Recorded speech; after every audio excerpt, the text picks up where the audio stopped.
ঘটনা হইছে কি আপনি এটা কইছেন কে আপনি কি কইতে বলছিলেন ওর বাড়ি পেছনে এরা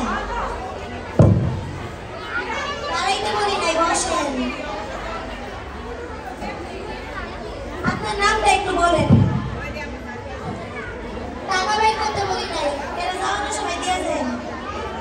এসব টাকা না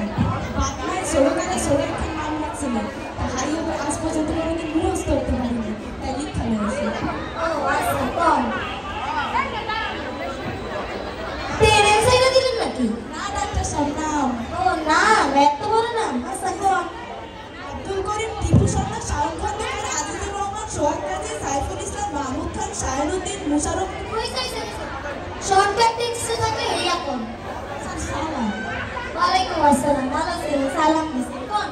নাম কোন স্যার সালাম ওয়ালাইকুম আসসালাম সালাম দিছেন নাম কোন স্যার আমার নামই সালাম আপনার নামই সালাম হ্যাঁ স্যার ও আচ্ছা আগে পরে কিছু নাই স্যার পাঠা পাঠা কোয়ানে চিকিৎসা করে লই পাঠা কোয়ানে তো আমি চিকিৎসা করে লই আর আমার নামই সালাম পাঠা ও সালাম পাড়া নাইস স্যার আপনার নাম সালাম পাড়া হোসেন যাকে মেরে নাম দিতে বলে ওর আত্মীয় কেমন আছিও ও নাকি ক্লাসিক্যাল নাম দিয়ে এইভাবে না কত বলুন ওভার কোচিং এসে যাকে বলছি আপা আপা বলেন কালকে ষোলো ষোলো বিয়া কোথায় রোদ করবে বিয়াতে মুরব্বী আছে সে মুরব্বীর সোনা থাকার লাগে আবার আমার না রে রোদ করবে সে মুরব্বীর যে নাতি আছে সে নাতি দেখা বুদ্ধি হ্যাঁ কোচিং চলে যাবে অনেক করে তাই পাগল করে দাদু করে দিই অনেক করে যাই হোক, কি সমস্যা এই এখন স্যার ঘরে না কিছু কি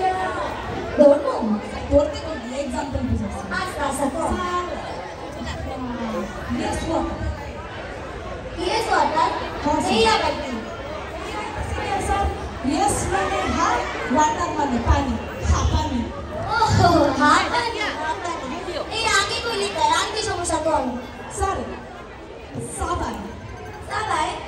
কে সাবাই আমি সাবাই না স্যার আপনি সাবান তাইলে কে সাবাই আমাদের শরীরে কত সাবান সাবাই হ্যাঁ স্যার কিরে আর কি সমস্যা এই এখন স্যার সমস্যা শুনে কোথাও ম্যাঙ্গো নাম এই আবার এইও জানে না এ কোনো কথাই নেই ম্যাঙ্গো মানে আম কান মানে আশা আমাশা আমাশা হাই হাই আর আমি ভাবলাম ম্যাঙ্গো পাবো কই এই শীতের সিজনে যাই হোক যাই হোক আর কি সমস্যা স্যার আর কোনো সমস্যা নেই ওষুধ দিতে হবে কাউকে আসতে হবে আপনাকে ঠিক না আসলে আমি এখানকার ডাক্তার না আমি এখানকার কম্পাউন্ডার যাই হোক ডাক্তার কাছে একটু বাইরে সময় টময় কাটাবো কেমনে লিখে আপনার লাগে একটু গল্প করবো আসলে স্যার আমি আসলে রুগী হয়েছি তাই রে সে বাইরে কথা করার মতো কোনো লোক পাইনি এই যে ঠান্ডা পড়া রোহিতের মধ্যে কথা কইলে সময় তো থাকবে না তাই ভাবলাম আপনাকে চেম্বারে আইসা হাওয়া বাতাস খাইয়া যায় আর আপনার লোকের কথা কইয়া যায় আয় ধন্যবাদ সকলকে